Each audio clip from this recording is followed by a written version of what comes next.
Hello friends. तो बेटा आज हम अपना 13 चैप्टर स्टार्ट करेंगे जिसका नाम है ऑर्गेनिज्म एंड पॉपुलेशन, जिसमें हम बेसिक चीज़ों को आज डिस्कस करेंगे। तो स्टार्ट करते हैं। When you look at this tree, you may think it is growing independently. However, the reality is that no living organism, including this tree, can grow in isolation.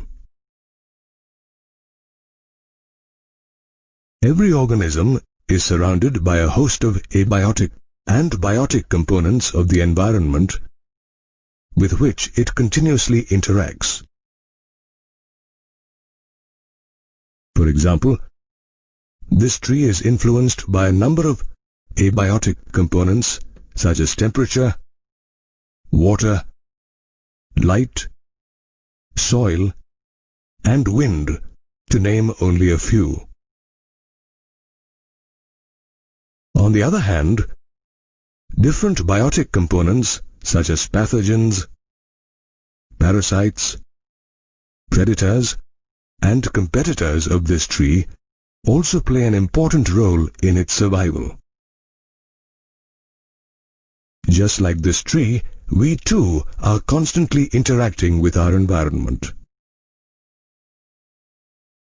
Did you know that the study of an organism and its environment is the traditional definition of ecology?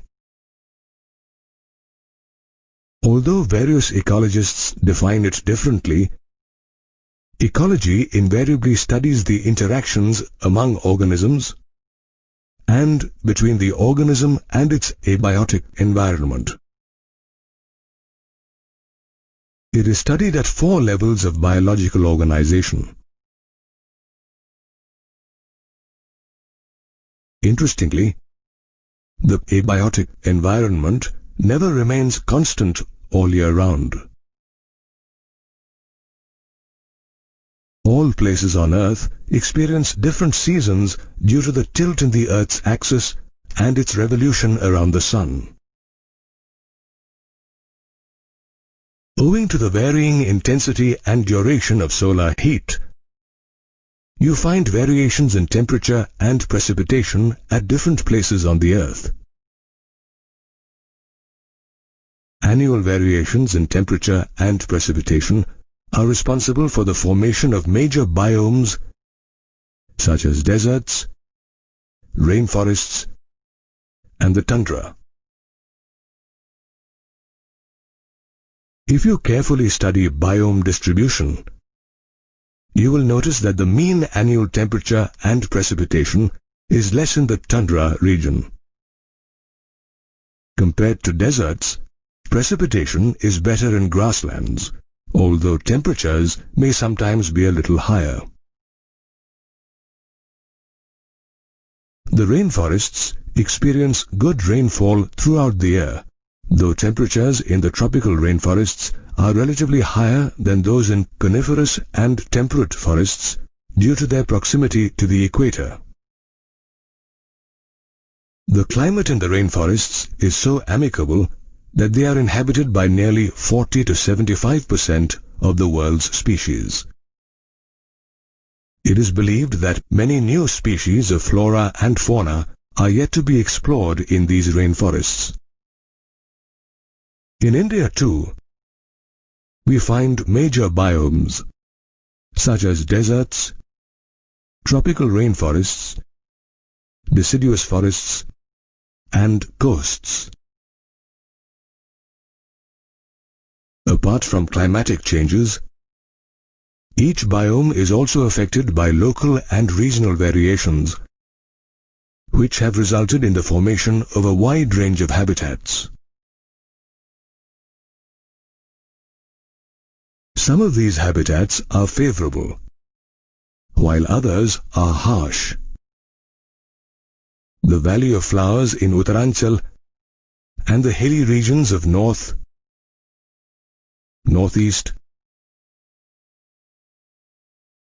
and South India are some favorable habitats found in India,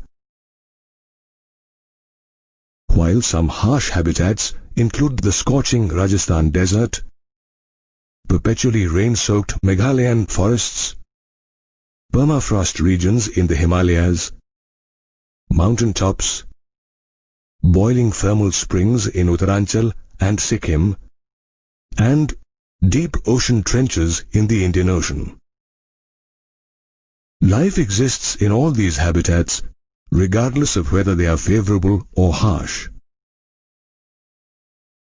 The difference in chemical and physical conditions of these habitats is due to the variation in abiotic factors such as temperature, water, light, and soil.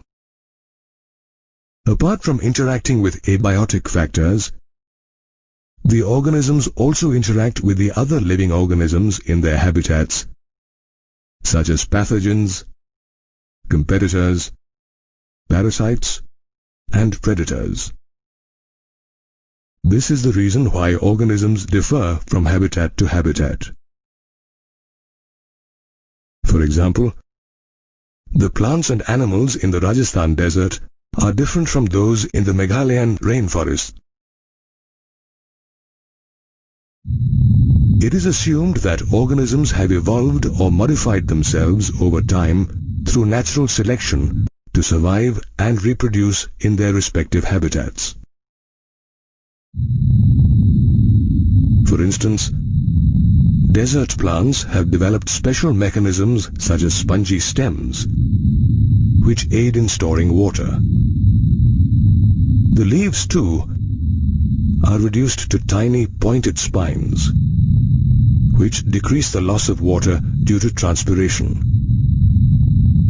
Likewise, the camel has adapted itself to survive without water for up to 10 days at a stretch.